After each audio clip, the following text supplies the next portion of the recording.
یہ ہے فذکرونی اذکرکم، میرے بندو تم مجھے یاد کرو میں تمہیں یاد کروں گا۔ چنانچہ مفسرین نے اس کی بڑی تفصیل لکھی ہے، فرماتے ہیں فذکرونی بالشوق والمحبہ، اے میرے بندے تو شوق اور محبت کے ذریعے سے مجھے یاد کرنا، اذکرکم بالوصل والقربہ، اور میں وصل اور قربت عطا کرتے ہوئے تمہیں یاد کروں گا۔ فرمایا فذکرونی بالتسلیم والرضا،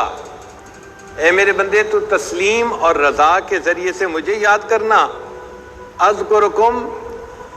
بحسن القدر و لطف القضاء، میں اچھی تقدیر کے ذریعے سے اور اچھے فیصلوں کے ذریعے سے تمہیں یاد کروں گا۔ فذکرونی علی ظہر الارض، اے میرے بندے تو زمین کی پشت کے اوپر مجھے یاد کرنا، اذکرکم فی بطنہا، جب تم قبر میں جاؤ گے میں اس وقت تمہیں یاد کروں گا۔ پھر فرمایا فذکرونی فی الدنیا، اے میرے بندے تو دنیا میں مجھے یاد کرنا، اذکرکم فی العقبہ، جب تم آخرت میں آؤ گے میں وہاں تمہیں یاد کروں گا اور تمہارے لیے خیر کے فیصلے فرما دوں گا۔ فرمایا اے میرے بندے فذکرونی بالشکر، تم شکر کے ذریعے سے مجھے یاد کرنا، اذکرکم بالزیادہ، تو میں زیادتی رزق میں عطا کر کے تمہیں یاد کروں گا، تمہارے اجر میں تمہارے اعمال میں رزق میں برکتیں عطا کر کے تمہیں یاد کروں گا۔ پھر فرمایا فذکرونی بالتوحید والایمان، اے میرے بندو تم توحید اور ایمان کے ذریعے سے مجھے یاد کرنا، اذکرکم بالدرجات فی الجنان، میں جنت کے درجے بلند کرتے ہوئے تمہیں یاد کروں گا۔ فرمایا فذکرونی بالقلب، اے میرے بندو تم دل کے ذریعے مجھے یاد کرنا، اذکرکم بکشف الحجب، میں حجابات پردے ہٹانے کے وقت تمہیں یاد کروں گا، یعنی جب تم میرے سامنے پیش ہوگے تو میں اپنے پردے اپنے سامنے سے ہٹا دوں گا۔ پھر فرمایا فذکرونی بالطاعات، اے میرے بندو تم اطاعت کے ذریعے سے مجھے یاد کرنا، اذکرکم بالمعافات، میں معافات کے ذریعے سے تمہیں یاد کروں گا، درگزر کر دوں گا، تمہارے گناہوں سے معاف کر دوں گا۔ فرمایا فذکرونی بالدعا، اے میرے بندو تم دعا کے ذریعے سے مجھے یاد کرنا، اذکرکم بالعطا، میں عطا کے ذریعے سے تمہیں یاد کروں گا۔ فذکرونی فی النعمت والرخاء، تم نعمت کے اور سہولت کے وقت میں مجھے یاد کرنا، اذکرکم فی الشدت والبلاء، میں شدت اور بلا کے وقت میں تمہیں یاد کروں گا۔ فذکرونی بقطع العلائق، تم اپنے ما سوا سے تعلق کو توڑتے ہوئے مجھے یاد کرنا، اذکرکم بنعت الحقائق، اور میں حقائق کی یعنی نعت کے وقت تمہیں یاد کروں گا، تمہاری زبان سے حقیقتوں کو جاری کر دوں گا۔ فذکرونی بالموافقات، تم موافقات کے ذریعے سے مجھے یاد کرنا،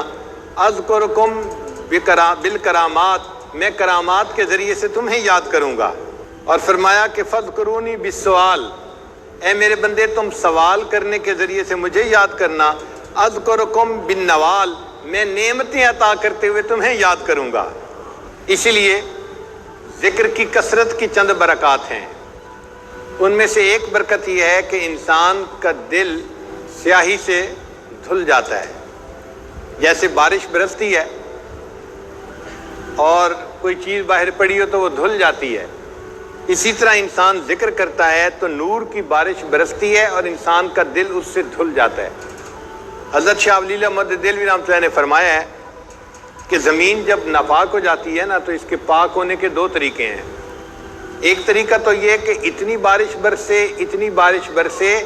کہ بارش اس گندگی کو بہا کے لے جائے، پھر جب زمین خشک ہو جائے گی تو اس کو پاک کہا جائے گا، کیونکہ اس کے اوپر نہ رنگ ہے نہ بو ہے، نجاست دھل گئی چلی گئی، اب وہ زمین پاک ہو گئی۔ اور فرماتے ہیں کہ دوسرا طریقہ یہ ہے کہ اگر زمین کے اوپر نجاست پڑی ہے مگر دھوپ پڑے، سورج کی روشنی پڑے اور اتنی دھوپ پڑے کہ دھوپ اس نجاست کو جلا کے رکھ دے، اس کے نام و نشان کو مٹا دے، پھر جو زمین بچے گی اس کو بھی پاک کہا جائے گا۔ اسی طرح انسان کا دل زمین کی مانند ہے اور اس کے پاک ہونے کے بھی دو طریقے ہیں۔ ایک تو یہ کہ انسان اتنا کثرت سے ذکر کرے کہ کہ ذکر کی وجہ سے اللہ کی رحمت کی بارش برسے اور وہ گناہوں کی نجاست کو دھو کے رکھ دے، پھر انسان کا دل پاک ہو جائے گا۔ اور دوسرا طریقہ یہ ہے کہ انسان اپنے شیخ کی صحبت میں وقت گزارے۔ شیخ کا قلب سورج کی مانند ہے، جس طرح سورج شعاعیں ڈالتا ہے اور گرمی پہنچاتا ہے، شیخ کا قلب بھی انسان کے دل کے اوپر انوارات کو پہنچاتا ہے، اور یہ انوارات اس کے قلب کی ظلمت کو مٹا دیتے ہیں، حتیٰ کہ دل بالکل پاک اور صاف ہو جاتا ہے۔